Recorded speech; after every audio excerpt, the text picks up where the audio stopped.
Buenas noches.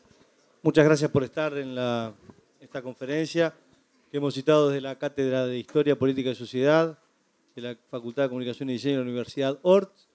Yo no soy Mauricio Raufetti está por llegar. Mi nombre es Francisco Fay, yo soy justamente el catedrático de esta área aquí.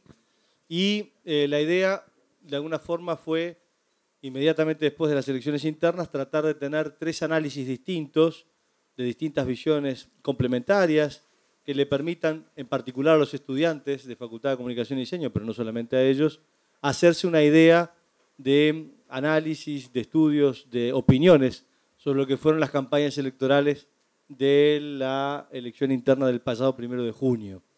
La idea en particular se le ocurrió sobre todo a Mauricio Raufetti, hay que decir las cosas como son, y por eso también es que lo vamos a recibir para que modere esta charla-conferencia. ¿Cuál es la idea nuestra? La idea nuestra es que cada uno de los panelistas, métanse para adentro nomás, falta todavía. Cada uno de los panelistas tenga unos 20 minutos más o menos para exponer acerca de sus principales opiniones sobre las campañas electorales y que posteriormente se abra un espacio a preguntas de todos ustedes para cada uno de ellos o para quien entiendan pertinente sea lo mejor, para tratar de alumbrar con nueva luz y mejor luz lo que ocurrió en las elecciones internas. Yo lo que voy a hacer es presentar ahora a Mauricio Raufetti, que está por llegar y que va a ser el moderador de este evento, que es periodista y licenciado en Comunicación Social por la Universidad Católica del Uruguay. Es editor de Economía de la agencia France Press para América Latina y es por eso que está demorado. Como ustedes saben, Argentina está al límite del default desde ayer y como se ocupa de la parte de Economía de France Press y hablaba el ministro de Economía de Argentina ahora, 6:30, se demoró un poquito por eso y por eso le estamos esperando un poco. Fue corresponsal en Washington y secretario de redacción de AFP en Brasil. Ha tenido una extensa participación en el programa En Perspectiva de Radio El Espectador y como analista de asuntos internacionales y es colaborador de los diarios The New York Times, The Guardian desde el Cono Sur. Así que ese es Mauricio Raufetti que va a moderar esto y lo que vamos a hacer es un orden que va a ser, ¿cómo se llama? Alfabético, que era lo que no es. Esquivel primero, Superviel después y Valente al final. Saludamos en particular además a las autoridades de Ort y le agradecemos mucho al decano que está acompañándonos en particular.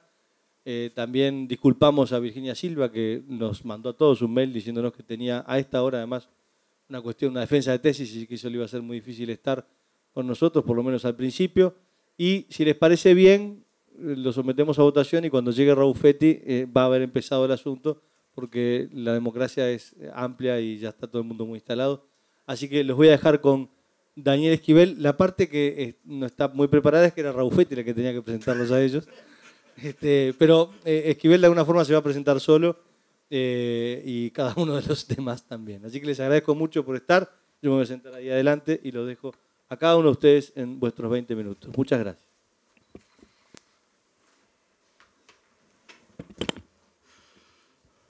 ¿Se escucha? Bien, buenas noches. Gracias a todos.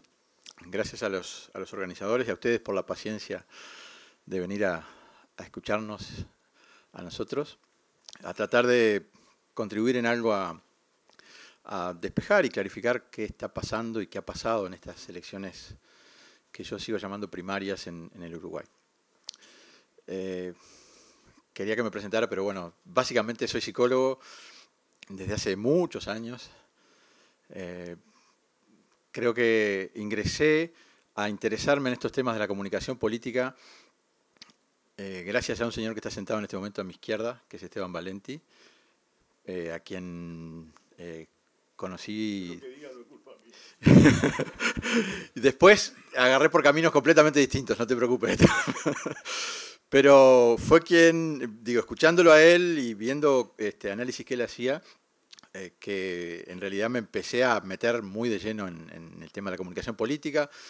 Después, como venía de la psicología, hice 3 años de posgrado de Psicología Social y de la Comunicación, y ya después ahí me empecé a vincular con las organizaciones de psicología política en el mundo, y un poco es lo que he ido desarrollando en estos últimos años, también en gran medida gracias a las posibilidades que nos da Internet, que a uno le permiten hacer 1000 cosas en 1000 lugares, estando de pronto en un pequeño lugar en el sur del planeta, la mayor parte del tiempo, y haciendo salidas relámpago a otros lugares, y a veces no tan relámpago cuando, bueno, es necesario. Y ahora, bueno, estoy siendo coordinador internacional del Máster de Consultoría Política de la Universidad Camilo José Cela de Madrid, entre otras cosas. Pero vayamos al punto que creo que es lo importante. Yo quisiera básicamente plantear dos conceptos centrales para asociar lo que fueron los estilos de campaña de estas elecciones primarias. Uno es el concepto de target y el otro es el concepto de marco mental, que creo que son muy importantes para empezar a tratar de entender desde un ángulo, por lo menos, qué cosas pasaron, y tal vez son más importantes todavía para ver qué va a pasar de aquí en más y en qué contexto se van a dar las campañas hacia las presidenciales de este año. El concepto de target, básicamente porque muchas veces muchos partidos políticos, muchos candidatos, pretenden hablarle de forma más o menos indistinta a todo el público, cosa que es absolutamente imposible, porque hay públicos distintos, con sensibilidades diferentes, con vidas diferentes, con valores diferentes, con estilos de vida diferentes, con problemas diferentes, con necesidades diferentes. Eso no quiere decir que tenga que hacerse un discurso a medida y pausterizado para cada consumidor, como podría decirse en algunos ámbitos. Pero sí que hay que afinar la comunicación para que se tenga bien claro a qué público o públicos se va a dirigir esa comunicación, con quién se quiere comunicar, para de esa manera ser más efectivo en el poder de llegada del mensaje. Eso en cuanto al concepto de target, de blanco, de público objetivo. Y en segundo lugar decía los marcos mentales. Hace algún tiempo, si bien es una idea que en psicología política se había estudiado antes, en Estados Unidos básicamente, un autor que fue bastante conocido a raíz de estos estudios, que es Lakoff, que es de filiación claramente demócrata, hizo algunas investigaciones sobre por qué los republicanos le tomaban una ventaja demasiado importante en tantas campañas electorales a los demócratas, y llegó a la conclusión de que en definitiva los candidatos demócratas y las campañas demócratas terminaban aceptando el marco referencial y el marco mental que les proponían los republicanos y hacían su propia campaña dentro de ese marco que los otros les planteaban. Con lo cual, desde el principio y hasta el fin, estaban siempre en desventaja. Y entonces proponían mecanismos para reformular y plantear nuevos marcos, proponerle a la gente nuevos marcos mentales para procesar y asimilar la información política y finalmente llegar a tomar decisiones. Lo cual efectivamente generó todas unas pequeñas revoluciones grandes revoluciones dentro por lo menos del establishment pensante del Partido Demócrata para generar estas cosas. Hago esta introducción porque me parecen dos elementos o dos variables de lo más interesantes en esto que viene pasando en las primarias uruguayas. Y básicamente yo diría que es interesante analizarlo en la campaña de Lacalle Pou y en la campaña de Tabaré Vázquez. Yo creo que la campaña de Bordaberry en particular no llegó a acertar todavía, me parece, en cuanto a la definición precisa de su target y tampoco en cuanto al marco mental que le propone a los ciudadanos. Me parece que Bordaberry generó un refrescamiento de la imagen colorada que parecía muy difícil, muy complejo. Lo hizo hace 5 años. Para resumirlo simplemente, no es un proceso de un día, sino que es un proceso de cierto tiempo. Seguramente eso fue parte de un proceso que no solamente él hizo, sino que fueron haciendo algunos sectores de la sociedad uruguaya.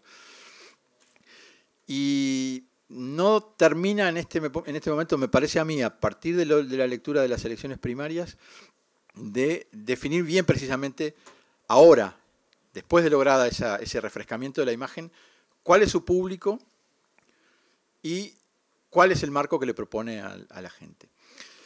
Creo que eso sí estuvo mucho más definido en las otras campañas.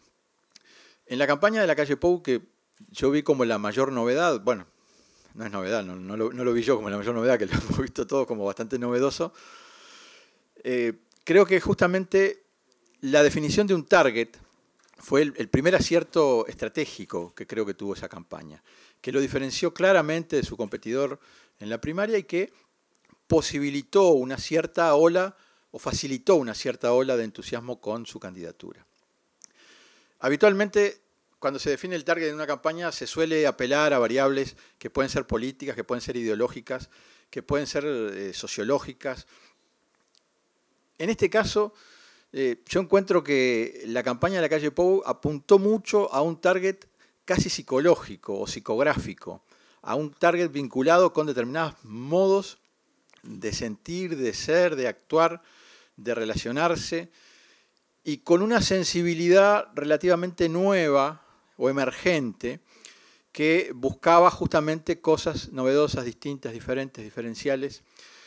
Yo lo llamé simplemente para tomar un elemento de lo que fue la campaña de la calle Pou, viéndola desde afuera, por supuesto en mi caso. Yo lo llamé el segmento de los rebeldes con causa.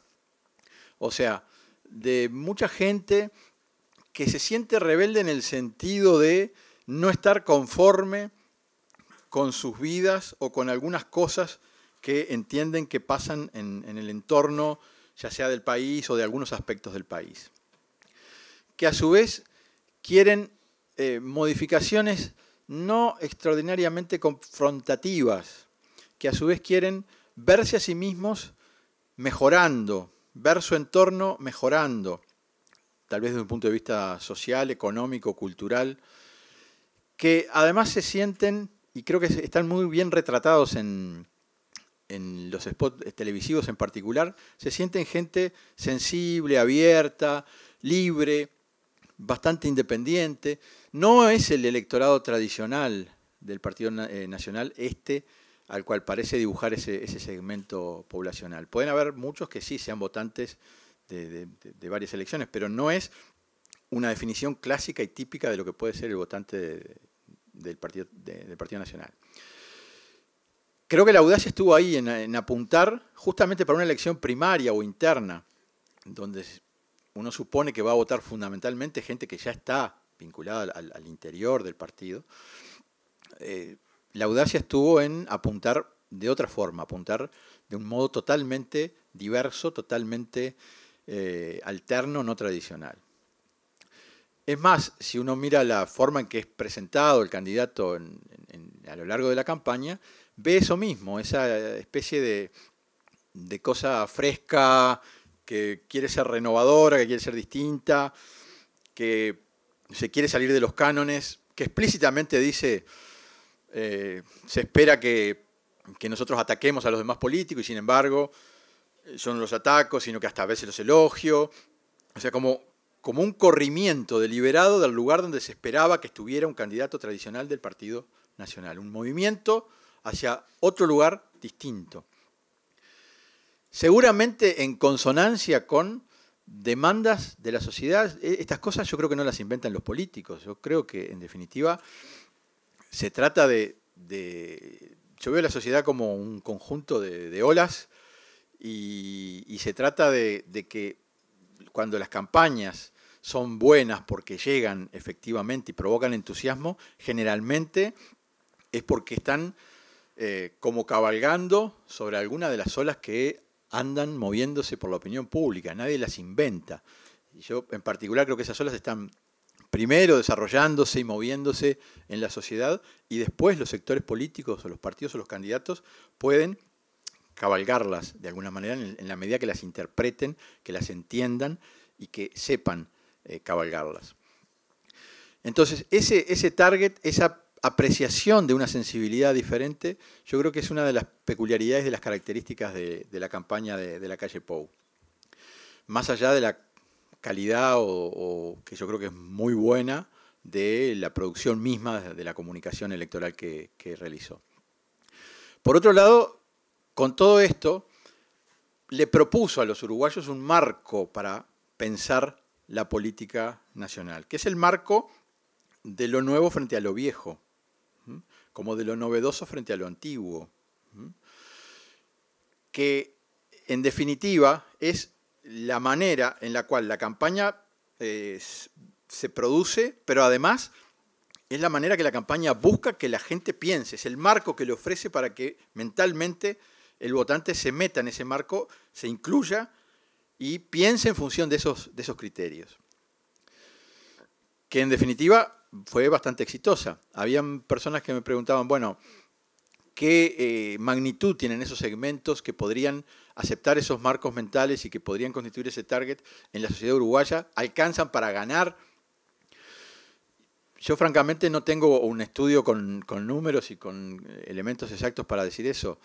Lo que sí digo es que en el caso de las primarias le alcanzó para entusiasmar, le alcanzó para tener un conjunto de gente, un segmento, que se entusiasmara mucho, que lograra tomar como propio eso, que se sintiera identificado con esa campaña y que hiciera las veces de evangelizador, diría yo, de esa forma y de ese marco mental para ver la política uruguaya de este momento.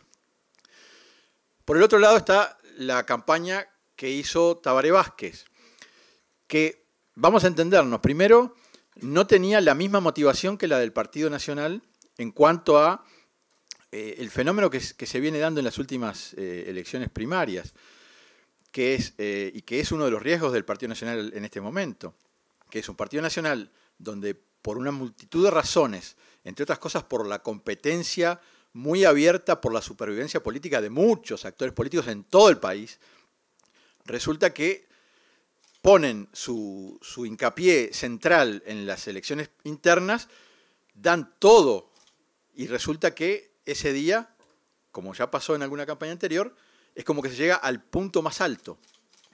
La campaña electoral es como una ola. La idea es que suba hasta el día mismo de la elección que pesa, que vale, que decide.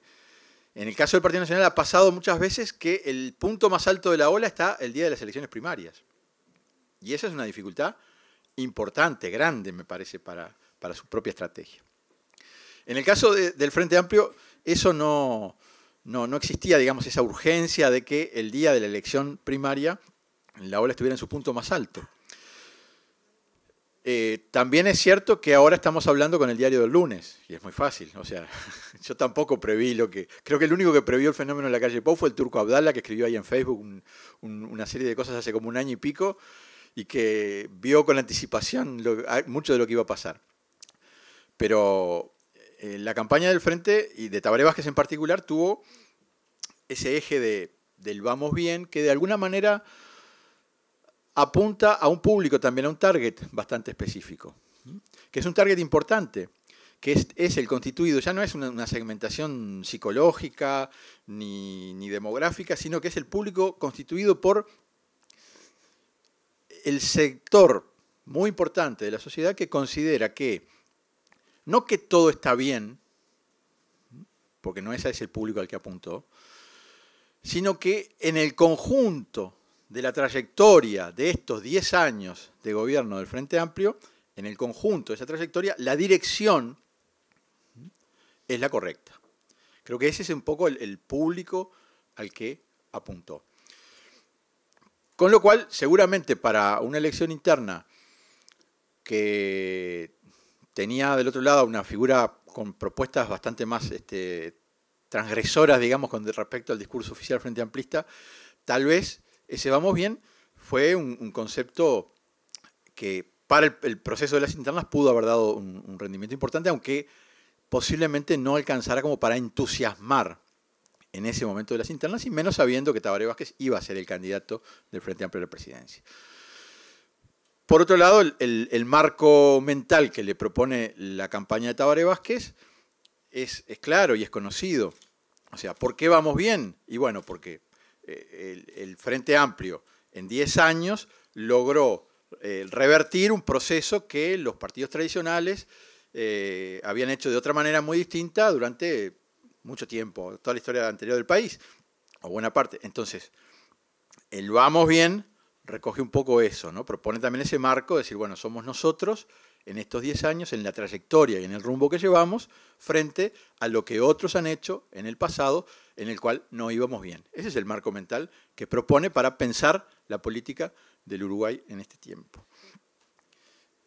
Esto creo que es natural por alguna de estas cosas que haya causado más entusiasmo la campaña de la calle Pou, me parece a mí. Porque apelaba más a esa cosa del entusiasmo y movía más, y tal vez apelaba a un sector que por su propia característica de cierta rebeldía, de cierto inconformismo, de ciertas ganas de hacer cosas diferentes, de ciertas ganas de innovación, por esas mismas características tal vez ese segmento puede ser más apasionado y puede haberse animado mucho más a salir a dar la batalla verbal, la batalla social, la batalla en la conversación, que en definitiva es una variable esencial y estratégica, diría yo, en cualquier campaña electoral, es cuánta gente logras que dé la batalla por ese mensaje, cuánta gente lo siente como propio y lo sale a dar. Entonces me parece que eso era más motivador, inclusive que el vamos bien de Vázquez, que podía ser un tanto tradicional y hasta, viéndolo de un lado un poco paradójico, hasta conservador, en el sentido de mantenimiento del rumbo.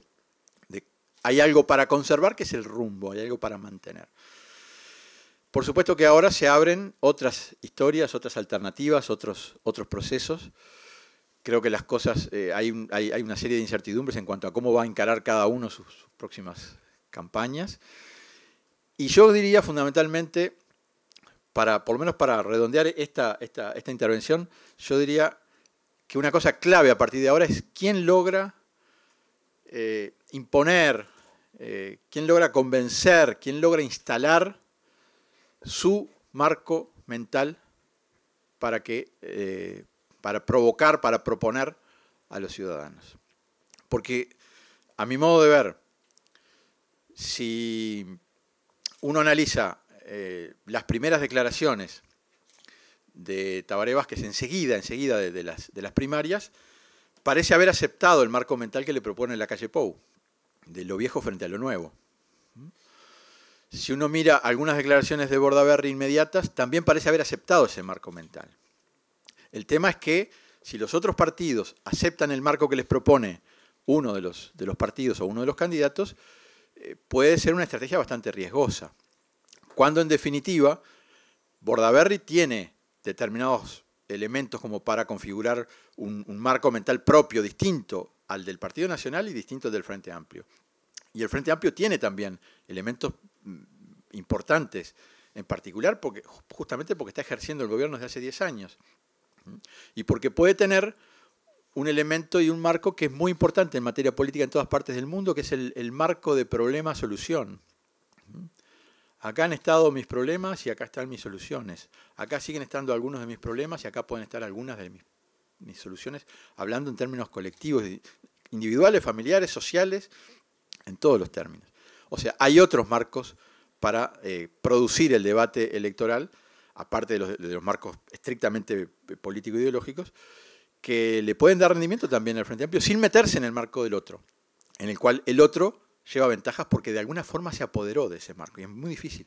Además, en última instancia y para cerrar, el Frente Amplio también tendría, visto también con distancia desde afuera, pero también tendría la posibilidad de apropiarse como líder del mercado electoral, entre comillas, que es porque es el partido mayoritario, porque es el partido que tiene el mayor peso en la sociedad uruguaya, también tendría la posibilidad de apropiarse de alguna manera de los elementos de creación, de originalidad o de innovación o de novedad que pueden querer traer otros.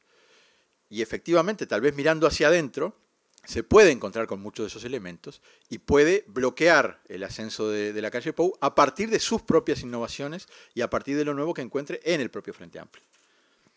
Bien, muchas gracias y buenas noches. Tenemos un vecino complicado nosotros en Argentina. Casi que no, dice Esteban. Un país simple. Un país simple que parece que puede llegar a entrar en default de nuevo y eso hizo que el moderador llegara tarde. Así que las disculpas del caso. Pero tú decías algo que era muy interesante y a mí me hizo acordar a las elecciones de 2004, ¿no? Cuando la innovación venía por el lado de la izquierda. Ahora la innovación viene por el lado de un partido tradicional. Y creo que todos tenemos claro que en el formato comunicacional que escogió la campaña de la calle Pou está la mayor de las innovaciones. Porque en realidad en el contenido, en la apelación a figuras históricas de los partidos, en la apelación a la figura del candidato que recorre el país, el candidato conocedor, hay pocas cosas nuevas. En los equipos que rodean a los candidatos difícilmente haya cosas nuevas. Entonces a mí me gustaría aprovechar que tenemos a dos de los estrategas de campaña más importantes en estas elecciones para preguntarles cómo se van a posicionar ahora cada uno de los partidos en este contexto. Si van a seguir innovando, vamos a empezar por la campaña innovadora y después seguimos por la campaña que optó por un formato más tradicional. ¿Van a seguir innovando, Daniel, o van a ir por una vía un poquito más tradicional? Yo no voy a responder esa pregunta. No fue el motivo por el cual fui convocado aquí. Así que... No quiere dar pistas. No, me parece que yo vine a exponer o sea, parte del relato de la campaña de la calle Pou, y es lo que pienso hacer. Entonces, vamos a preguntarle a Esteban cómo se van a posicionar. Yo no voy a responder nada. Rabuffetti me había avisado que iba a ser en este formato. Yo quiero aclarar varias cosas por un problema de mínima honestidad intelectual. Primero, agradecerles porque después de una campaña que usó 60 horas de televisión, solamente los sobrevivientes somos capaces de asistir, y después nos estamos preparando en medio de la mayor catarata informativa del planeta, que es el campeonato de fútbol, donde hay 37.000 millones de palabras por cada patada. Venir a un evento de esto y prepararse para el 27 de octubre hay que ser un mártir de la comunicación. Así que ustedes ese título lo han ganado. Segundo, cuando entraba acá, uno de los asistentes dijo una gran verdad, socrática. Dijo, mira, acá de novedad no vas a encontrar ninguna, nos vamos a ir todos con las mismas ideas que trajimos. ¿Por qué? Y porque por más esfuerzo que hagamos, una campaña analizada en medio de la campaña se basa en el principio inverso de lo que decía Napoleón. Napoleón decía, si ves a tu enemigo equivocarse, no lo interrumpas. Compañeros, amigos, estudiantes, yo lo que tenga que decirle a mi campaña, se lo digo a mi campaña. ¿Está claro? Es decir, no vengo y lo expongo en medio del salto en sus críticas y en su... Voy a esbozar algunas cosas muy breves. Tercer elemento... Esta es una campaña, yo soy militante político, tengo 53 años de militancia política, nunca hice una campaña desde el punto de vista profesional o académico, he hecho campañas en Uruguay y en Argentina, siempre las he hecho apoyando y haciéndola a candidatos políticos, a candidatos de mi sector, de la izquierda. No soy, ni voy a tener absolutamente nada que ver con la campaña general del Frente Amplio. Es decir, yo voy a hacer una campaña sectorial. No tuve que ver con la campaña de esta etapa, lo cual es cómodo, digo, uno puede hasta, le puede salir un poco de maldad. Y la otra cosa es que yo cuando veo un grupo de gente así tengo una enorme deformación profesional. Hago campaña electoral. Se lo confieso y porque me gusta ser claro en ese sentido. No hablo desinteresadamente, no logro hacerlo porque yo hago eso, campaña electoral. Entonces, mi visión de la campaña del Frente Amplio. El Frente Amplio tenía objetivos limitados, pero importantes. Las encuestas, nadie les cree mucho, pero todos sabíamos que Tabaré Vázquez era abrumadoramente mayoritario internamente. Y como el primer objetivo en una campaña electoral del Frente Amplio, y en particular del Frente Amplio, es elegir el candidato, porque los organismos son decorativos, es decir, la Convención Nacional y la Convención Departamental son decorativas, es decir, no tienen peso, nosotros somos tan superiores que decidimos que sea los organismos nuestros los que decidan y mandaten a los delegados. Por lo tanto, digamos que esa parte se resolvió. El candidato mayoritario ganó con el 82% de los votos. Lo que demuestra que hay un sector, que además era el que más estaba motivado, que tenía que expresar su protesta, su malestar, sus ideas diferentes, dentro del marco del Frente Amplio. Es decir, eso no es una pequeña diferencia, lo tenía que resolver. El otro gran objetivo, aunque nadie lo exponga a veces tan crudamente, es este. Vamos a llevar a votar la mayor cantidad de gente posible. ¿Está claro? Eso es un gran objetivo. ¿Por qué? Porque ese es un objetivo siempre, porque eso mide la temperatura de la gente que está más próxima, porque eso demuestra cosas que van más allá de lo electoral, el grado de compromiso de la gente, porque eso muestra el grado de relación con el proyecto político, porque eso tiene que ver también con el futuro, con todo, ¿no? Y en ese proyecto fracasamos con gran calidad, es decir, pasamos de 440.000 votos a 300.000 votos. Es cierto que el objetivo principal que en la elección pasada estaba en discusión, porque no se olviden que ahí se peleaba Mujica y Astori, y que empezó 60-30 y terminó 52-40, por lo tanto, notoriamente sí había un interés y otro valor en la elección, en este no estaba planteado. Pero había otra cantidad de cosas en debate, otra cantidad de temas que tenían que ver con 10 años de poder, etc. Y acá les hago otra aclaración. Yo me siento mucho más cómodo desde la oposición. Es más, el año pasado, en la campaña anterior, era la oposición, es decir, no era el oficialismo dentro del Frente Amplio. Y me resulta pero ahora están agarrando la costumbre. Ese es el problema, es que a mí me cuesta mucho hacer campañas oficialistas, porque el poder influye también en las campañas. Aplana la audacia, hace justificativo todo, le quita impulso a la novedad, sobre todo cuando uno tiene una cantidad de éxitos acumulados que son innegables. Es decir, cada uno le da su explicación. Pero voy a dar un ejemplo que es abrumador. Este debe ser uno de los pocos países del mundo, excepto Colombia, que se dedicó a hablar de la guerra, porque era obvio, porque además los dos candidatos tenían más o menos el mismo modelo, pero es un país donde el tema económico y sus derivadas no están planteados. No estuvo en el centro del debate, no fue un debate central. Son todos anexos, pero eso no estuvo planteado. ¿Por qué? Y porque cada uno le dará su explicación, pero no es ese el problema principal que tiene el Uruguay en el día de hoy.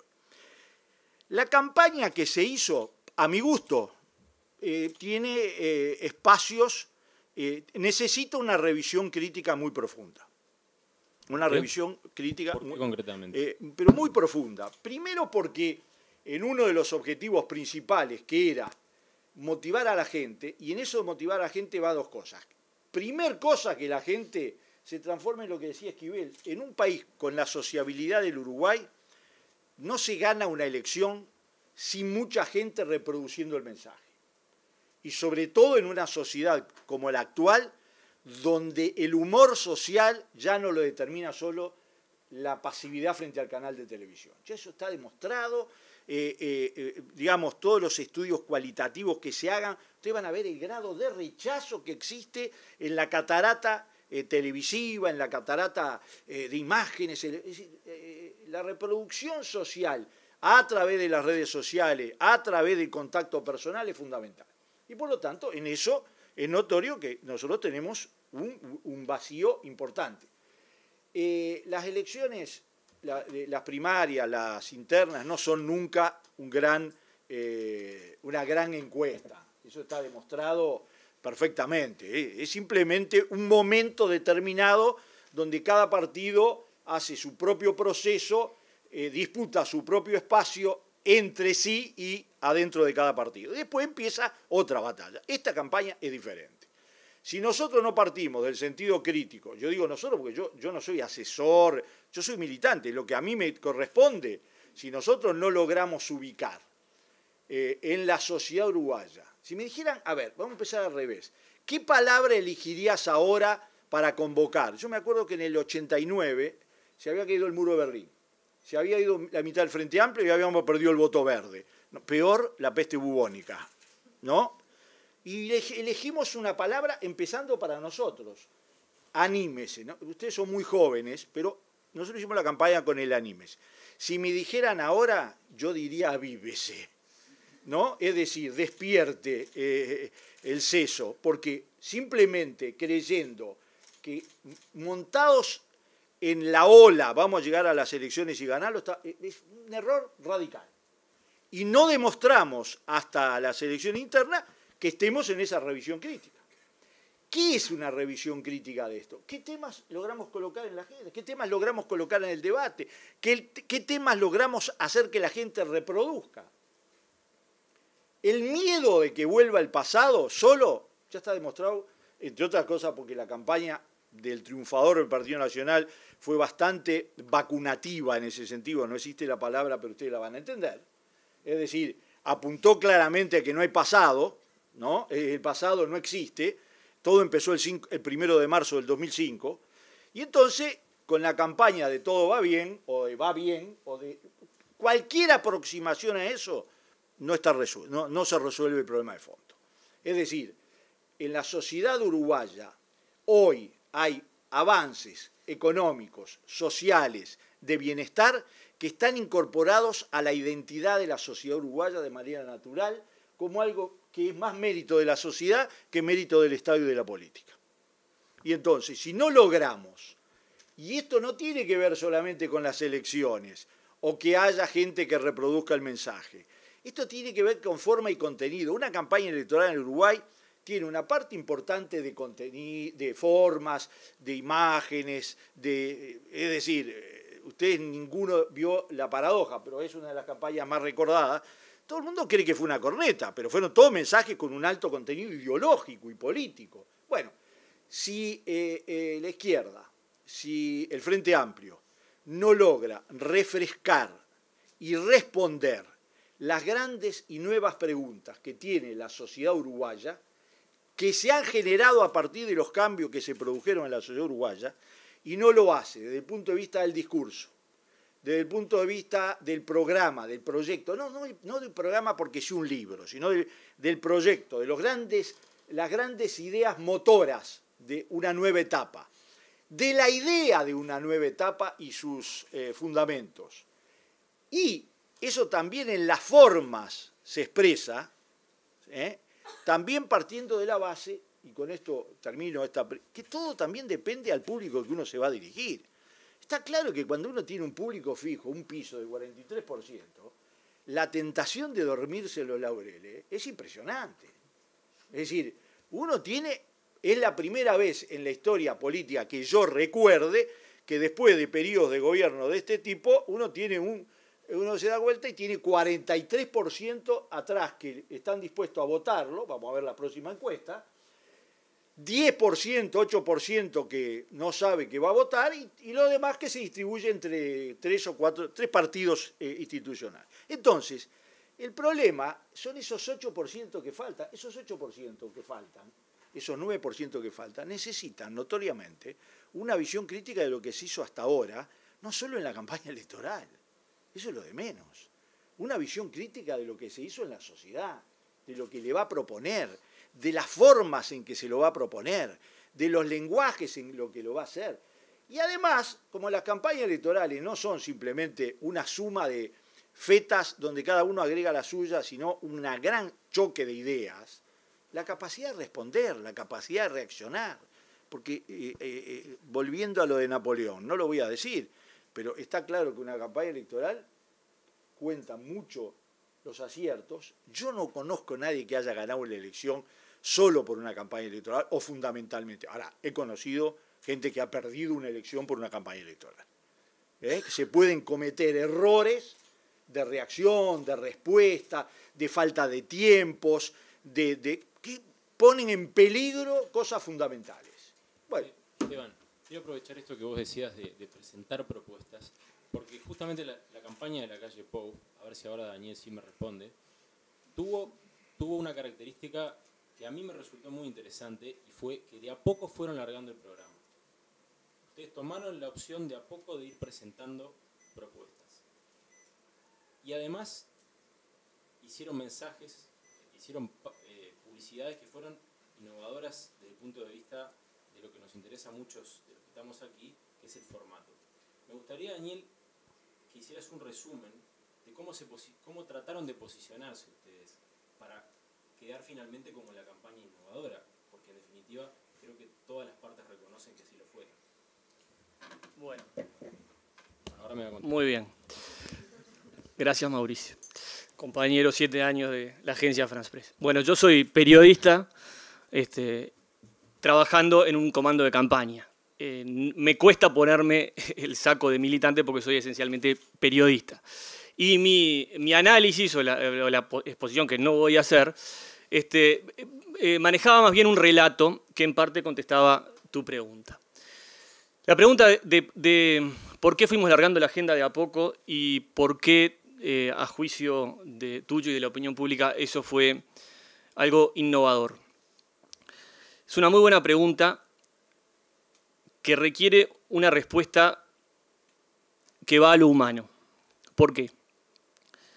Creo que parte de la virtud que tuvo Luis Lacalle Pou en esta campaña interna, no hay que olvidarse que es interna, que no son campañas nacionales, para las elecciones nacionales, fue elaborar en torno a su figura política, a su figura de precandidato, una propuesta que iba muy de acorde con lo que es Luis Lacalle Pou como persona.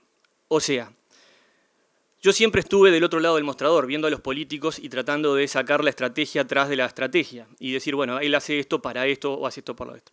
Trabajando cerca de Luis Lacalle Pou, me di cuenta que Luis fue construyendo la estrategia que en un momento empezó a llamarse por la positiva, en torno a cómo él se sentía cómodo en la vida y su vida es la política.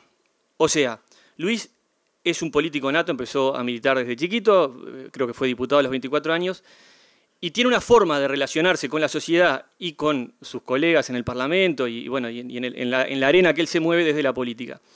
Y él siempre tuvo bien claro 4 o 5 aspectos, uno de los cuales era que si vos en tu vida real eras de determinada manera, eso se trasladaba a la política. Entonces, creo que gran parte de lo que se vio de la innovación que la opinión pública y algunos analistas estimaron de Lacalle Pou tiene que ver con la autenticidad con que él planteó su campaña de acuerdo a sus principios y a cómo él vive su vida.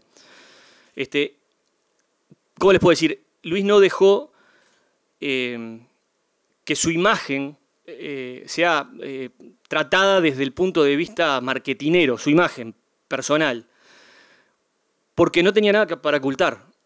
Y creo que ahí está una de las claves sobre las cuales Luis fue tejiendo una serie de variables, entre las cuales está esa agenda de gobierno, que acá están, ¿no? Que creo que fueron muy importantes a la hora de Luis sentirse muy firme en su propuesta ante el electorado, y a su vez permitieron a todo el grupo de técnicos que lo rodeaban, salió por ahí el número 260, coordinado por Pablo da Silveira, permitieron expresar una mirada y una propuesta para el país que a su vez iba de la mano del discurso que Luis hacía en todos los estrados en los que se paraba. Entonces, la innovación creo que vino por la genuinidad o la honestidad personal con que Luis planteó su campaña. Y creo que eso fue un diferencial que se notó y que la gente terminó reconociendo y terminó aceptando y terminó votando. Por algo terminó Luis ganando la interna y por algo, bueno, se habla, tengo el diario El País.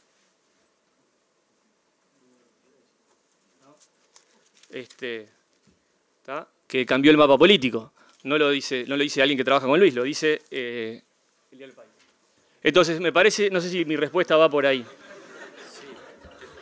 Tenés a Esteban haciendo gestos al lado. Es como que yo dijera que lo dice la República. Bueno, pero también lo dicen otros medios, no lo dice la República precisamente. Bueno, yo quería aprovechar algo que dijo Daniel cuando el moderador llegaba tarde, no Superviel, sino Esquivel, que tiene que ver con el choque generacional que se va a producir o que se produjo en esta campaña. Tú decías, y lo dijiste en varios artículos que has escrito, los partidos tradicionales cayeron en la trampa de la calle Pou. Los otros partidos. Los otros partidos, por eso. Tienes razón. Cayeron en la trampa de la calle Pou. Y yo pensaba, si fue una trampa o fue una casualidad. Porque en definitiva, la calle Pou era el candidato que no tenía nada que perder. Tenía todo para ganar en esta elección. Le fuera bien o le fuera más o menos. Quedara primero o quedara segundo. La pregunta que yo te hago es, ¿cómo ves tú que se va a plantear ese debate generacional? Porque creo que Tabaré Vázquez recogió claramente esa división, esa separación generacional cuando plantea esta cuestión de la generación sub-20, ¿no? Que en realidad yo diría que es sub-50, pero bueno, él habla de la generación sub-20 en oposición a una generación, en teoría, más experiente, con mayor capacidad de gestión. ¿De qué manera se va a plantear la campaña en ese aspecto concretamente, Daniel? Bueno, primero, si fue casualidad o no, no sé. Simplemente, yo cuando hablo de trampa me refiero a que toda campaña busca proponer un modelo y que los demás entren de alguna manera en ese modelo. Que los demás respondan, aunque sea desde su lugar, pero dentro de esa lógica. A lo que digo que cayeron en la trampa en el sentido de que rápidamente, en las primeras reacciones por lo menos, parece que entraron en la misma lógica de lo viejo frente a lo nuevo. Aunque sea para contradecirla, aunque sea para decir, nosotros somos los que tenemos experiencia y somos la selección mayor y por lo tanto a un mundial mandaríamos no a la sub-20 sino a la selección mayor. No hable de eso, por favor. Que yo creo que sí, es muy riesgoso. Es muy riesgoso. Falta el jueves. Y más que cuando nos va mal, además siempre terminamos pensando en los juveniles y los gurises y bueno. Pero creo que desde ese punto de vista, sí, las primeras reacciones fueron de aceptar implícitamente desde dónde hablaba la calle Pou para responderle, aún para contradecirlo desde el mismo lugar. Lo que pasa es que la calle Pou logró con esto posicionarse como el distinto. Yo recuerdo la campaña del 2008 en Estados Unidos, cuando McCain competía contra Barack Obama. Y Barack Obama logró posicionarse como el distinto, y le fue muy bien con eso de posicionarse como el distinto, como el hombre que iba a cambiar el establishment. Algo bastante difícil en Washington y pienso que también bastante difícil aquí. Tal vez, para afinar un poco la pregunta, Daniel, ¿la calle Pou va a poder seguir jugando ese juego de ser el innovador en una campaña que va a tener aspectos tradicionales, en la cual lo van a poner necesariamente en situaciones de choque? ¿Va a poder seguir por la positiva? Lamento no haber traído la bola de cristal, pero no sé. Creo que la situación es así. El haber hecho una campaña tan enérgicamente por la positiva, habiéndolo transformado hasta en su lema de campaña, también lo condiciona. También puede hacer que si se sale de ese concepto, autodestruye mucho de lo que hizo antes. Entonces, es una idea muy fuerte, sin duda, la de la campaña por la positiva. No original, no es que sea inédita. Muy cerca de acá, en el 2007, Mauricio Macri ganó la jefatura de gobierno de la Ciudad de Buenos Aires con una campaña parecida. En aquel caso creo que el lema era "Va a estar bueno Buenos Aires", aquella campaña con carteles de vía pública de fondos amarillos, donde aparecían Mauricio y Gabriela como pareja, digamos, y sin apellidos, solo Mauricio y Gabriela, donde además él decía que a cada ataque que recibía lanzaba una propuesta y donde hasta en los debates no confrontaba con quien estaba debatiendo con él, sino que aprovechaba y decía otra propuesta más. O sea, es un formato de campaña, no es una invención made in Uruguay, es un formato de campaña que de pronto no está así usado tan tajantemente todo el tiempo, pero que tiene muchos antecedentes, y el más cercano, ya te digo, fue del otro lado del Río de la Plata. Fue exitoso, le fue bien a Macri y llegó efectivamente, finalmente, a ganar las elecciones, no solamente por eso, porque yo coincido con algo que vos sabés en un momento, Esteban, las elecciones no se ganan o se pierden por una campaña electoral. La campaña electoral es un elemento que interviene, que puede ser importante o muy importante, o a veces poco importante, pero hay otros procesos que son económicos, políticos, sociales, de todo orden, que en definitiva son los que van empujando esas situaciones. y también coincido en que, bueno, puede arruinar una campaña. Entonces, una campaña puede arruinar, digamos, alguna parte de esos procesos también. Ahora, ¿puede continuar Lacalle Pou en la campaña por la positiva? Es que la gran prueba está cuando lo ataquen duro, fuerte, cuando confronten duramente con él, ya sea desde el punto de vista personal o desde el punto de vista político o de lo que sea. ¿Qué va a hacer ahí? Esa es una de las incógnitas en el tiempo que viene, me parece. Yo creo, tratando de mirar el escenario, que si no respeta lo que fue su campaña por la positiva, se pega un tiro en el pie. Creo que se complica a sí mismo. A su vez creo que respetarlo y llevarlo hasta el final es muy difícil. También es muy difícil. También creo que respetarlo, llevarlo hasta el final, ganar, también lo condiciona después en una cantidad de aspectos a su comunicación gubernamental como presidente. O sea, es un desafío muy importante, no solamente electoral, no solamente político, inclusive hasta humano, te diría yo. Porque cuando se entra en esa etapa aquí me entra la deformación profesional del psicólogo, pero cuando estás en medio de un debate, de un conflicto, de que te ataco, que me defiendo, que no me defiendo, te saltan las cosas que nos saltan a todos, que hay que procesarlas muy bien para poder seguir hablando por la positiva, proponiendo, no cuestionando a los otros, no respondiendo en los mismos términos. Es muy complejo. Entonces, depende un poco de cómo se dé todo el escenario. Además, el otro aspecto complejo es, ¿y el entorno?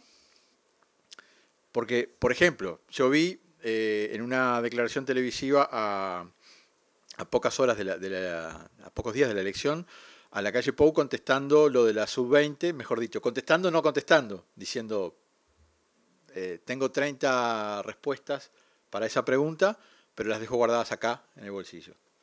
Y los periodistas no lo sacaron de eso, él salió con una sonrisa, salió bien, pero al otro día habían 2 o 3 operadores conocidos del Partido Nacional contestando duramente a eso. Hoy mismo yo veo, por ejemplo, en Twitter, operadores de su propio partido que, por ejemplo, le responden duramente a Sendik. Entonces, ¿hasta dónde se puede mantener y sostener esa campaña? Es muy, muy complejo. Una pregunta difícil para Esteban, que la tenía guardada para el momento que alguien hablara de Sendik. ¿Qué le aporta Sendik? ¿Qué le aporta la campaña que hizo Sendik a la campaña general del Frente Amplio con vistas a las presidenciales, Esteban? Bueno, voy a contestar eso. Yo creo que el peor error que cometería la izquierda, el Frente Amplio, es aceptar el desafío de que en realidad la campaña es cómo nos paramos ante la campaña de Lacalle, ¿no? Vamos a entendernos claro, Tabaré Vázquez sacó más votos que Lacalle, en términos absolutos. Así que empecemos por lo elemental. Segundo, el Frente Amplio debe basar su campaña en la realidad.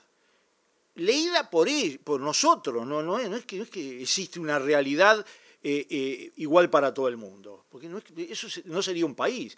Yo que vengo de una cultura que tenía esa impronta, yo sé cómo se cae eso.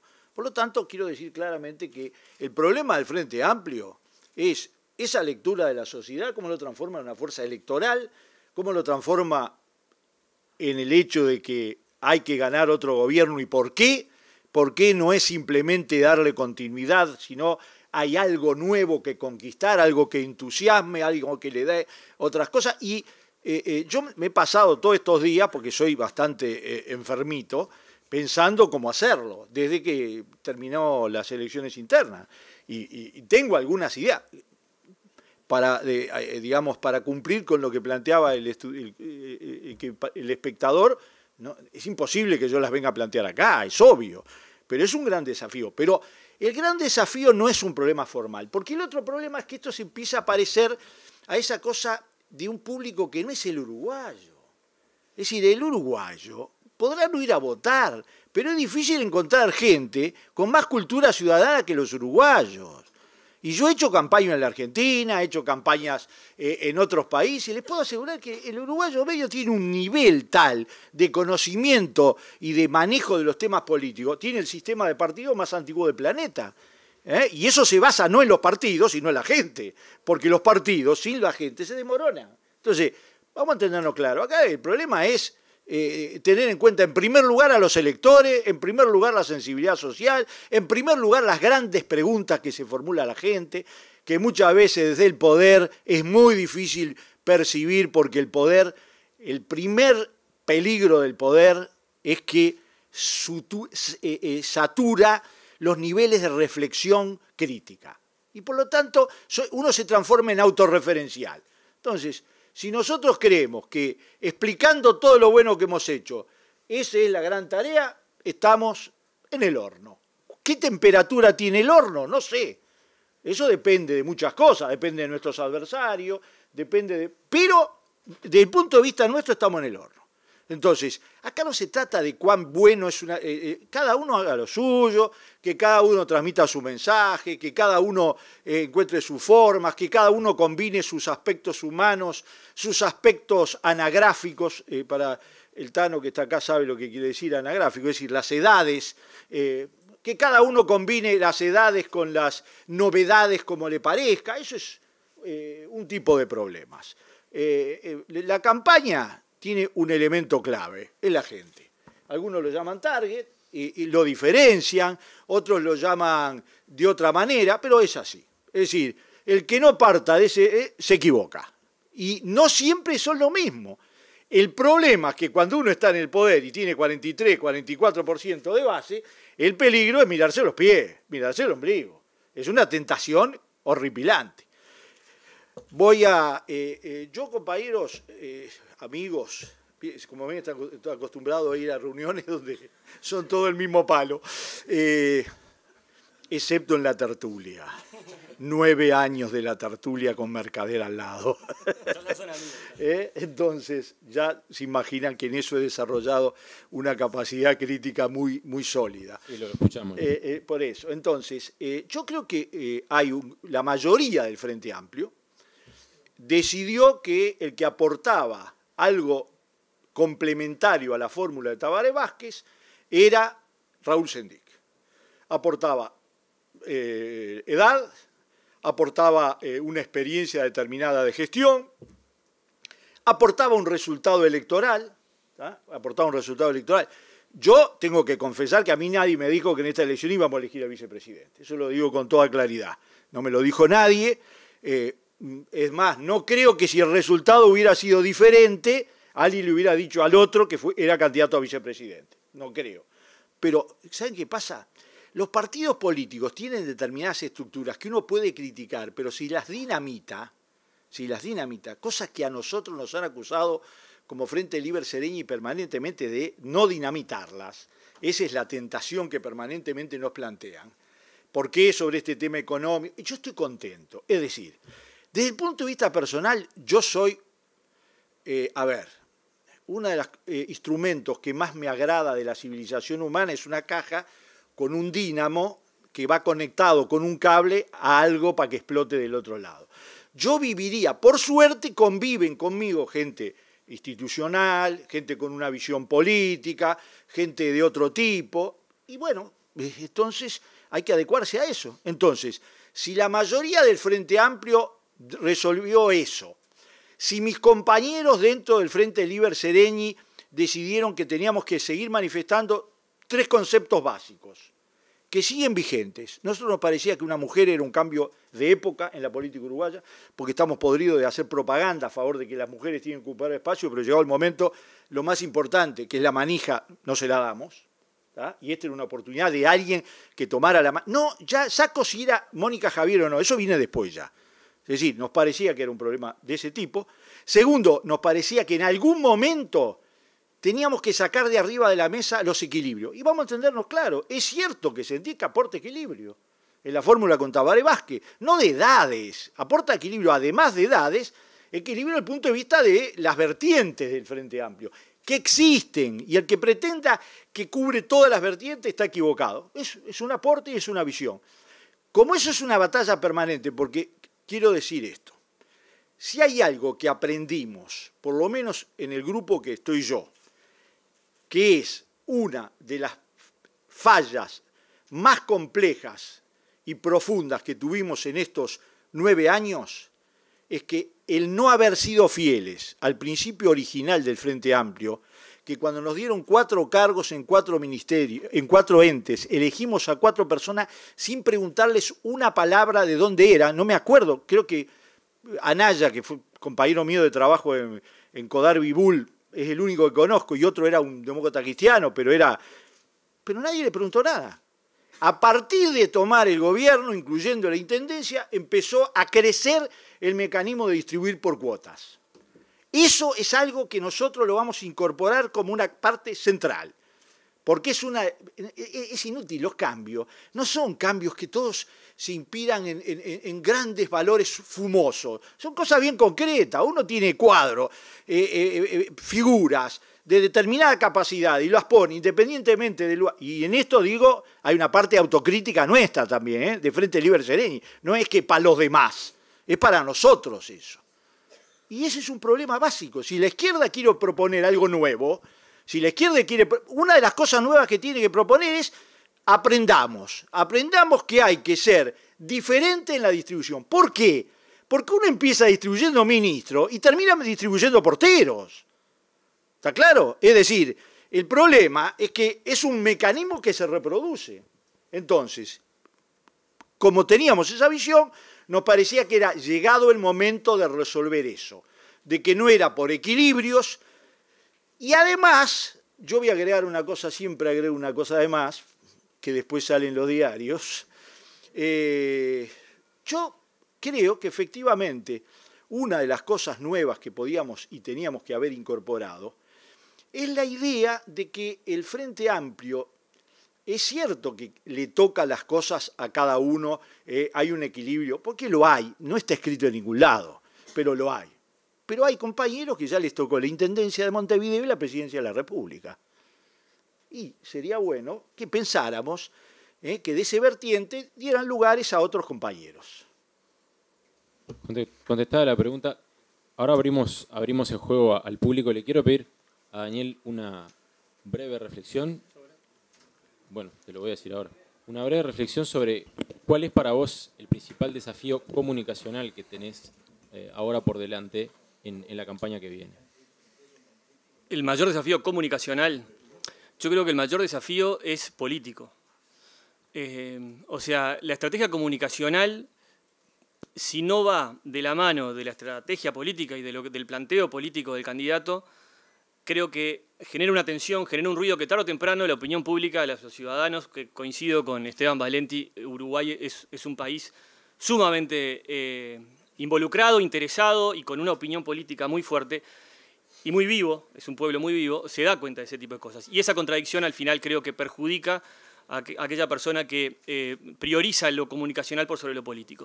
En ese sentido, creo que Lacalle Pou ha demostrado ser un político muy astuto, muy sabio, y lo que ha sido su derrotero en las internas, en este año y poco que ha estado jugando en las grandes canchas, tanto es así que termina siendo candidato a presidente, ha demostrado, por medio de su forma, con su estilo y con su estilo de hacer política, ir derribando muros, ir generando ese tipo de consensos que permitió generar esa alianza grande que se llama Todos hacia Adelante, que terminó triunfando en la interna nacionalista. Entonces, a tu pregunta, creo que el desafío es más político que comunicacional y en ese sentido, coincidiendo con lo que dice Daniel Esquivel y varias tesis que hay en la vuelta, la de Gerardo Caetano que leí en Búsqueda el otro día, Uruguay se tiene que acostumbrar permanentemente a que hay olas renovadoras. Y tal vez Luis esté en una de esas olas, pero lo que mandan son las urnas y creo que eso es lo lindo y lo sagrado del Uruguay, ¿no? Esa población, como dice Valenti, sumamente interesada, sumamente metida en la política. Cuando la gente se preocupa del 63% de gente que no fue a votar a las internas, yo no me preocupo. Creo que las elecciones internas y esa noche de las elecciones internas, la población uruguaya estuvo sumamente prendida, mucho más que con Tinelli o con un partido de fútbol. O sea, todo el Uruguay vibró con el discurso de Vázquez, con cómo reaccionaba Lacalle Pou, con el discurso de Lacalle Pou. Entonces quiero decir que y de la Rañaga, es verdad. O sea, creo que la población uruguaya sintió muy fuerte esas elecciones internas, más allá de que no haya ido a votar. Y que no haya ido a votar, a diferencia de lo que piensa mucha gente, para mí es un signo también de confianza en la democracia. En el sentido, cuando éramos chicos, nosotros por ahí teníamos que jugar y te mandaban a alguien mayor a que te mirara a ver si no hacías ninguna judeada o no sé cuánto. Una vez que creciste, que tuvieron confianza en vos, bueno, ya dejaron de ir. A medida que nos alejamos de la dictadura, creo que la población uruguaya, no involucrada directamente como Valenti, que es militante fuerte, ¿no? O sea, dice, bueno, que resuelvan los partidos y yo después, cuando esté el menú pronto, no me den el premenú, denme el menú. Y ahí, cuando esté el menú fijo arriba de la mesa, ahí voy y voto. Entonces, en ese sentido, a tu pregunta, creo que el desafío es político y la comunicación seguramente de Luis va a acompañar la estrategia política que haga la calle Pou. Me gustaría entonces pasar a preguntas del público. No sé si tienen micrófono, Pancho, o ¿tienen micrófono? ¿Usamos este?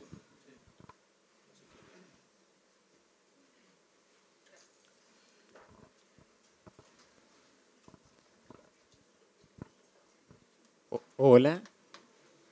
Hola, soy Martín Biurrun. Mi pregunta va para Daniel Supervielle. Muchos de los estudiantes acá presentes tuvimos o van a tener una materia que se llama Comunicación Política. Y aquí adelante está la profesora Montserrat Ramos. Y creo que me gustaría un poco que contaras un poco cuál era tu rol. Dijiste que eras periodista de profesión y que estabas en el equipo de campaña. ¿Cuál era el rol o tu tarea en el día a día en la preparación de la campaña interna? Bien. ¿Desde cuándo empezaste a trabajar? Y un poco más el trabajo en equipo de campaña, más allá del contenido o el mensaje. Bien. Luis Lacalle Pou, en enero de 2013, él fue... Carlos Ensuso, el intendente de Florida, lo postula a precandidato el 14 de diciembre del 2012 en Florida. Y bueno, pasado Reyes, Luis arma un equipo que está dirigido por Alejandro Weinstein, que se llama Equipo de Estrategia Política y Comunicación, integrado por 4 personas, más el jefe de campaña, más Luis, más el diputado Álvaro Delgado. Y bueno, y a partir de allí, cada uno aportó desde su perfil metodológico y profesional su mirada.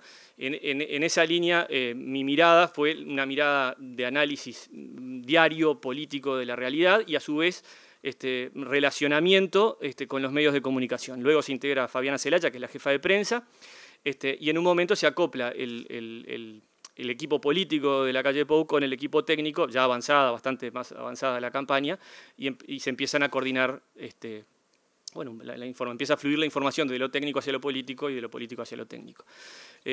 Así que esencialmente mi rol fue aportar mi conocimiento de 22 años trabajando en el periodismo, del otro lado del mostrador. También trabajé mucho en asesoría de comunicación en diversas firmas, pero como que la mezcla de las dos cosas, el análisis de la realidad a través del periodismo y, bueno, sugerencias de lecturas de la realidad. Pero yo lo que quiero decir, y me es importante aclararlo acá, la clave de todo eso fue un equipo que Luis Lacalle Pou eligió, y que lo escuchó, pero el que se tiene que colgar todos los méritos es desde lo político el candidato. Creo que subestiman al candidato político si alguien cree que esto fue una victoria desde lo comunicacional. Y me importa mucho recalcar esto y que los estudiantes de comunicación política se lleven esa idea de esta charla. Creo que sin lo político no hay lo comunicacional. Sin un político convencido, firme, que tenga claro hacia dónde quiere ir, es muy difícil poder armar un globo porque se pincha. Esa es mi impresión.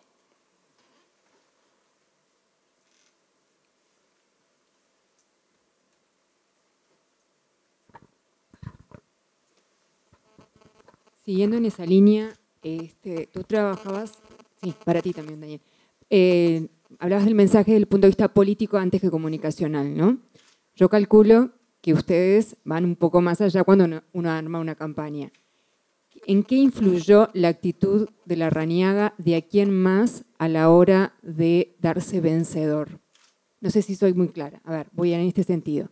Cuando uno prepara una campaña, si uno se da ganador, bueno, se imagina cómo puede ser la reacción del otro, y creo que en este caso la calle Pou toda la previa la trabajó en ese abrazo final, ¿no? Ese abrazo que se iban a dar en el Partido Nacional.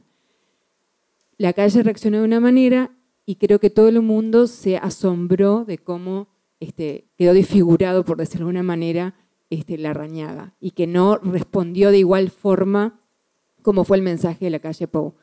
De alguna manera eso incidió de aquí en más en la campaña, que Larrañaga al día de hoy todavía no se muestre, no se manifieste, no muestre como partido. Carezco de información para responder esa pregunta. Pero comunicacionalmente no te va a afectar. Habría que verlo. ¿Qué pasa? Yo lo que veo, y lo vi en esta campaña, es que hubo mucha gente que desde el pupitre que da ser un importante politólogo o un experto, pronosticó y decía, va a pasar esto, va a pasar lo otro, esto no puede pasar, esto, y le erraron. Entonces, yo creo que es muy peligroso contestar desde la posición del analista, o en este caso, un analista que está trabajando en un comando de campaña, lo que va a pasar, porque no tengo ni idea. No es lo que va a pasar, pero ¿cómo vas a trabajar la estratégica? Hoy no lo sé, hoy no lo sé, no te lo puedo contestar. No, pero si te varió, pero puede haber variado mucho la reacción de lo que te esperabas. Y es absolutamente comprensible. No, entiendo tu pregunta. Francamente, hoy no tengo una respuesta para darte. Dentro de un mes capaz que sí. Y no la vas a... Vuelvan el 27 de octubre.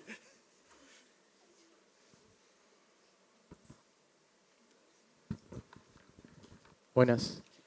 En sí es una pregunta media para Esquivel y para Superville. Bueno, Esquivel comenzó diciendo que primero tenía que definirse un determinado target, y en base al determinado target, ese target va a tener una determinada condición socioeconómica, cultural, determinados valores, etcétera, etcétera. Por ende, cada campaña va dirigida a un target que Valenti, por ejemplo, definió para la calle Pou, que eran todos aquellos que se olvidaban de la historia, digamos, ¿no? Que del 2005 para atrás no había. Entonces, si Superville considera que definieron un determinado target, ¿cuál es?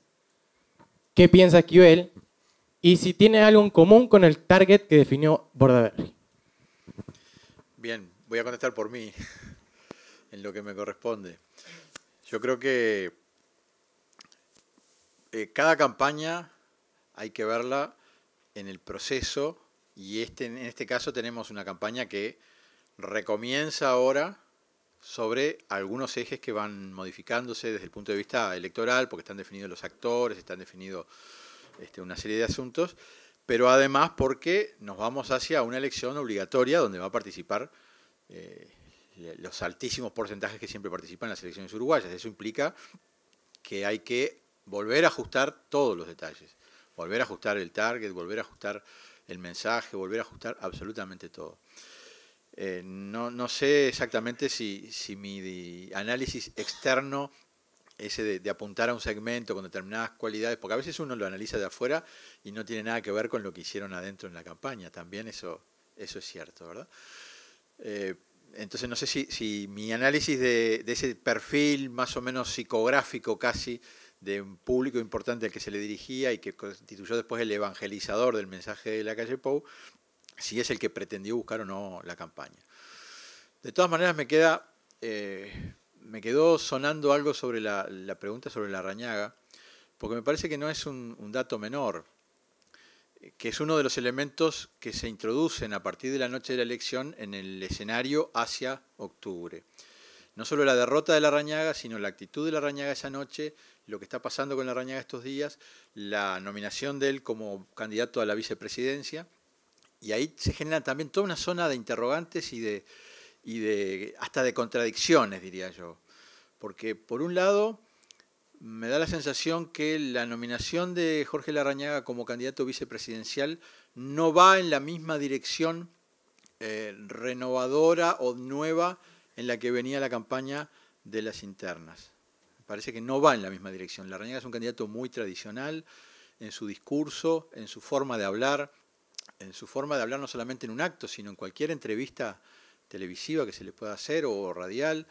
Es un candidato además, con una trayectoria larga, importante.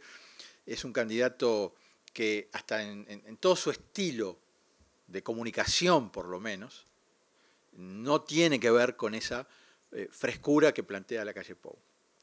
Pero por otro lado, seguramente hay elementos políticos que tienen un valor importante.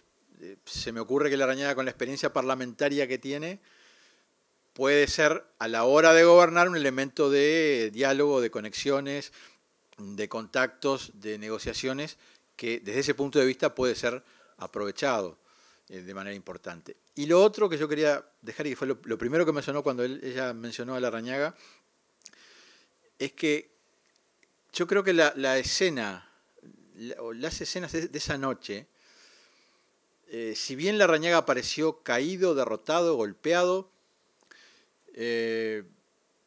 me parece que se puede haber generado, estoy especulando, estoy observando y especulando, pero se puede haber generado una corriente de cierta simpatía o empatía emocional también hacia Larrañaga, que es la empatía hacia el hombre golpeado, que además lo dice, lo muestra, tal vez sin cálculo político, me imagino en ese momento, pero muestra lo que siente, lo que le pasó y lo que le pasa por dentro. Aparte de que es inocultable en su cara, en sus palabras también es obvio.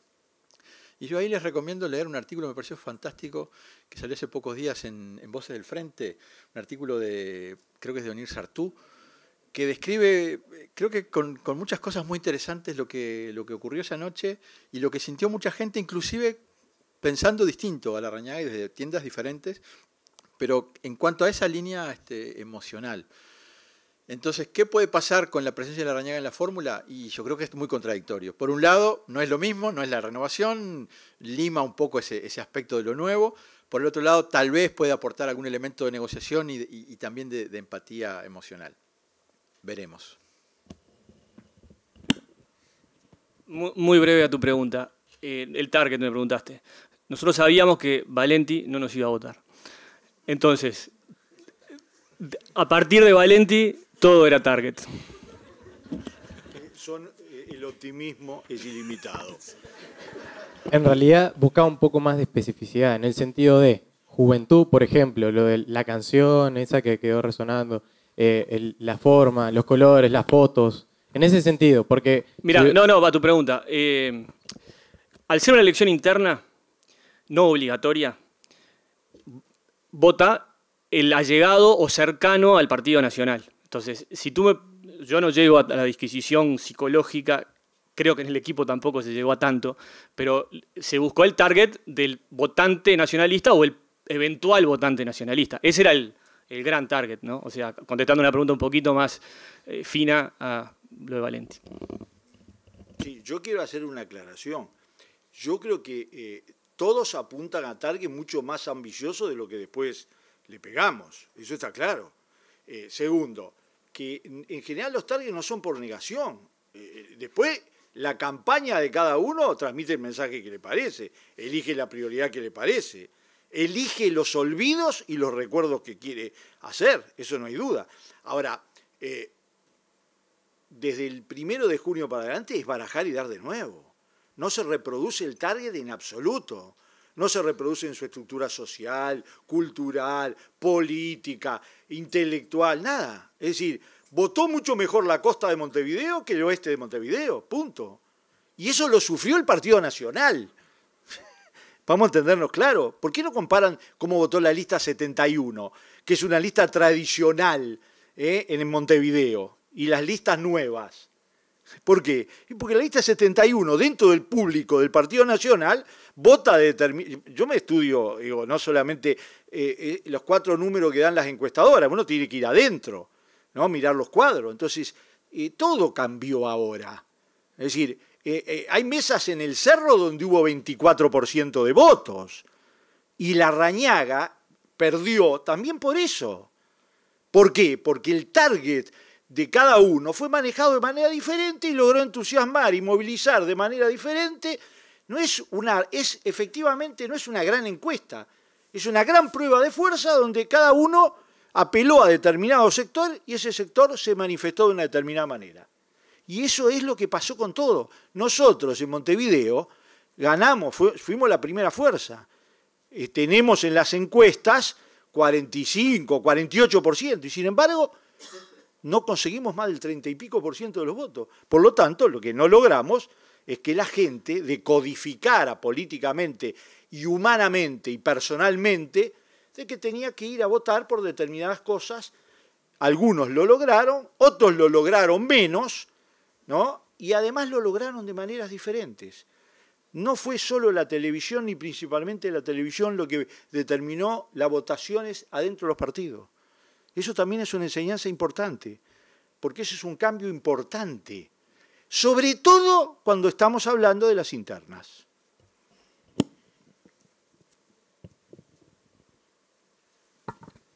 Buenas noches. Una pregunta para Daniel Esquivel, que veo que es el único que no está o no trabajó directamente en una campaña. Y creo que se ha omitido un poco el análisis de la campaña de los Colorados. ¿Qué opinión te mereció la campaña de Bordaberry y cómo ves, a la luz de el buen desempeño de la calle Pou, que puede disputarse ese electorado, que tiende a ser un electorado similar de cara a la elección de octubre, el electorado del Partido Nacional y el del Partido Colorado? Y yo veo dificultades justamente por eso en la campaña de Bordaberry, ¿verdad? Creo que hay una zona de confluencia, no idéntica entre los electorados, pero sí hay una zona de confluencia, tal vez hasta mayor a priori. Uno podría pensar que hubiera sido mayor con el sector de la calle Pou que con el propio Larrañaga, y por lo tanto no parece ser el mejor escenario para Bordaberry el triunfo de la calle Pou. Le obliga pienso que a rediseñar y a repensar gran parte de su campaña. A mí me parece que, yo lo decía al principio, que no encontró ni el tema, ni el tono, ni el estilo, ni el target. O sea, me parece que fue una campaña con dificultades. Siendo que además Bordaberry en estos años ha logrado apoderarse de alguna manera de algún tema fuerte, de algún tema grande, en el sentido de identificarse con ese tema, de tomarlo como propio y de hacerse visualizar como que él lleva esa bandera. Por ejemplo, en materia de asuntos de seguridad y de una determinada óptica, de una determinada visión con respecto a los temas de la seguridad, para ponerlo más claro, la propuesta de rebaja de la edad de imputabilidad, por ejemplo, lo cual implica toda una serie de concepciones y de miradas sobre la sociedad, sobre la delincuencia, sobre la seguridad, sobre la inseguridad, sobre todo ese conjunto de asuntos que se liga mucho con la vida cotidiana de los uruguayos y con lo que es la agenda en los medios de comunicación y con lo que es la conversación habitual entre las personas, que entonces no es un tema menor, es un tema importante, es un tema fuerte, es un tema que el propio Bordaberry logró instalar, como digo, y que tal vez puede ser un elemento, un eje bastante importante para él, en la medida que puede no tener una competencia muy fuerte en cuanto a el ángulo desde el cual mira esos temas. Porque obviamente es un ángulo completamente diferente al enfoque desde el Frente Amplio, pero además tal vez no sea un ángulo, especulo de vuelta, es lo que estamos haciendo, especulo de vuelta, pero tal vez no sea un ángulo en el cual la calle Pou pueda hacer excesivo hincapié en la misma visión. Primero por los matices con Larrañaga, y segundo porque podría llegar, si se mete en ese terreno, a rechinar un poco y hacer un poco de ruido con otros aspectos de su personalidad pública, digamos, y del perfil que intenta colocar de sí mismo en la sociedad. Entonces me parece que puede haber un camino para Bordaberry, no tengo la menor idea si se recorrerá por ahí o no, o si habrá un camino mejor tal vez, no sé, pero me parece que en cuanto a esos temas, porque una elección también es el momento en el cual uno sintetiza, uno trae a tierra y a menos elementos lo que ha venido pasando durante un cierto tiempo. Lo hacen los partidos, lo hacen los políticos, los candidatos, y lo hace también la gente. Entonces, tampoco tendrá que inventar algo novedoso en la medida que sobre determinada temática ha sembrado en la sociedad uruguaya y ha recogido el sentir de determinado segmento de esa sociedad. Me parece que por ahí puede venir o podría venir un rumbo. Yo no creo que los rumbos deban ser inventados, no deben ser sacados de la galera, sino que en definitiva son el producto de esos procesos. Si se sacan de la galera, algunos pueden ser muy efectivos en el corto plazo, pero tarde o temprano las cosas que se sacan de la galera y que se inventan de la nada se caen.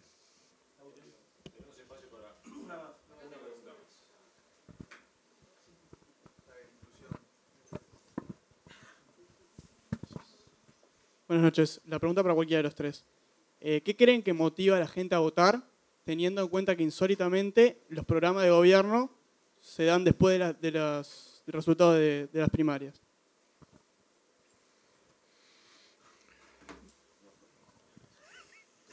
Yo no traje nada. A ver, debe ser una pregunta desde que se construyó la más grande revolución civilizatoria en la organización de los seres humanos, que es el voto secreto, sin limitaciones. No hay nada que haya tenido un impacto de estas dimensiones en la historia de la humanidad. No hay conflicto bélico, no hay nada, absolutamente, que ese gesto tan pequeño, tan trivial aparentemente, no hay nada que haya cambiado, y nunca desde que se creó, incluso antes que era bastante limitativo, estuvo ajeno a la pregunta que vos hiciste. ¿Qué es lo que determina, qué combinación de factores estables, culturales, sólidos, estructurales, más lo que sucede en determinado momento, más la experiencia personal, más los mensajes que le llegan, más los momentos que viven, a determinar que uno decide poner una cosa y no otra? Y también qué estructuras, qué organización, porque tampoco todo es una especie de lírica donde, vamos a entendernos claro, todavía no se abrió el debate, pero a mí siempre me gusta, después que terminan las elecciones, el costo de la plata. Los votos valieron platas diferentes, Es decir, el costo por voto, empezando por el Partido Independiente, que por los 3.000 y tantos votos pagó una cifra monstruosa, hasta Luis Lacalle Pou, vamos a entendernos claro, se gastaron más de 12 millones de dólares, y en este país es, desde el punto de vista de la relación voto, plata, inscripto, debe ser de los países más caros del planeta. Porque en todos los países más o menos normales, nosotros en eso somos bastante anormales, no se paga el minuto de televisión en un espacio público. Y no se lleva el 80%, el 70%. Entonces, es muy simple. Dentro de unos días yo voy a publicar, lo que me van a dar es minuto por minuto lo que gastó todo el mundo, porque eso es público. ¿Cuánto se gastó cada partido? Es muy simple. Uno hace la cartelería, lo suma, y después lo que no puede agregar es otra cosa. Pero les puedo asegurar que acá hubo mucha plata invertida. Y la plata forma parte, para sacarle el lirismo al asunto de que somos todos... No. La plata forma parte de un aspecto importante de la campaña. Entonces, digamos que la pregunta que vos haces es una pregunta de fondo, la que nos hacemos todos los días los que tenemos algo que ver con las campañas, pero después termina en cosas bastante materiales, en carteles, afiches. ¿Cuánto influyen? Yo no sé. La verdad es que después hace no sé cuántos años que hago campaña y si me lo preguntan a fondo tengo mis dudas. Pero no hay duda de que el rito lo cumplimos todos. Absolutamente. Es más, se hace cada vez más sofisticado y le vamos agregando más tecnología. Ahora viene por celular, por tablet, por computadora, por red social, por cualquiera de las siglas, le agregamos. Y en definitiva, digamos, todo es cómo convencer a alguien, darle los motivos para que alguien decida poner un sobre adentro de una urna y cambiar, reafirmar, elegir. Ahora, por suerte, es una pregunta que nunca nadie va a tener la respuesta definitiva. Sí. La pregunta que vos hacés, que no iba dirigida para mí, pero está muy buena. Yo voy a agregar algo a lo que decía Esteban. No siempre una campaña electoral, y en mi caso te lo digo como periodista que ha cubierto en diferentes países campañas electorales, no siempre la campaña electoral tiene el efecto buscado, sencillamente porque todos traemos un bagaje cultural anterior, todos tenemos juicios o establecemos juicios de valor sobre los candidatos. Y nosotros en Uruguay tenemos un ejemplo muy interesante, que fue una de las campañas que no existió y que permitió que Uruguay saliera de la dictadura. ¿Vos te acordás? Ustedes, la generación de ustedes, pegaba en los ómnibus, en el principio del 80, pegaban en los ómnibus pegotines. No había campaña del lado, digamos, del lado de la democracia. Y sin embargo, la población respondió de otra manera. Es la prueba, una de las pruebas, de que las campañas electorales... Y la dictadura aplastó de publicidad. Es una de las pruebas, y podemos buscar muchos otros ejemplos, ¿no? A mí se me ocurrió porque es uruguayo, pero hay muchos otros ejemplos, que demuestran que las campañas electorales no necesariamente son tipo agujas hipodérmicas, ¿viste? Como la famosa teoría esta de que piensa que la gente responde a un estímulo comunicacional. No es eso. Con todo lo relativo que tiene que ser, una campaña electoral es interesante justamente por eso, porque es relativa. Y yo quiero agregar una cosa a todo lo que dijo Esteban Valenti. Creo que también, amén de todos los gastos en publicidad, en televisión, radio, redes sociales, sigue habiendo en Uruguay, y lo pude ver esta vez que estuve del otro lado, trabajando con un político, la parte humana y el boca a boca, el saludo, o sea, todavía en Uruguay, y creo que también es uno de los factores que llevaron a que la calle Pou votara también en las internas, es el contacto humano.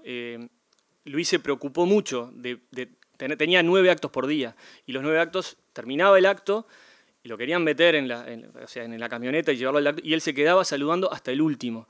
Y yo creo que ese contacto humano también ayudó, además de todo lo que dice Esteban, y creo que es importantísimo en la política, sobre todo en un país de 3 millones de habitantes. Creo que todavía lo humano y el boca a boca que genera lo humano, no sé si no tiene más poder que lo que pasa en los medios y en las redes sociales. De izquierda a derecha, Daniel Esquivel, Esteban Valenti, Daniel Superviel, muchas gracias por todo este rato que estuvieron con nosotros. Mauricio Raufetti también como moderador.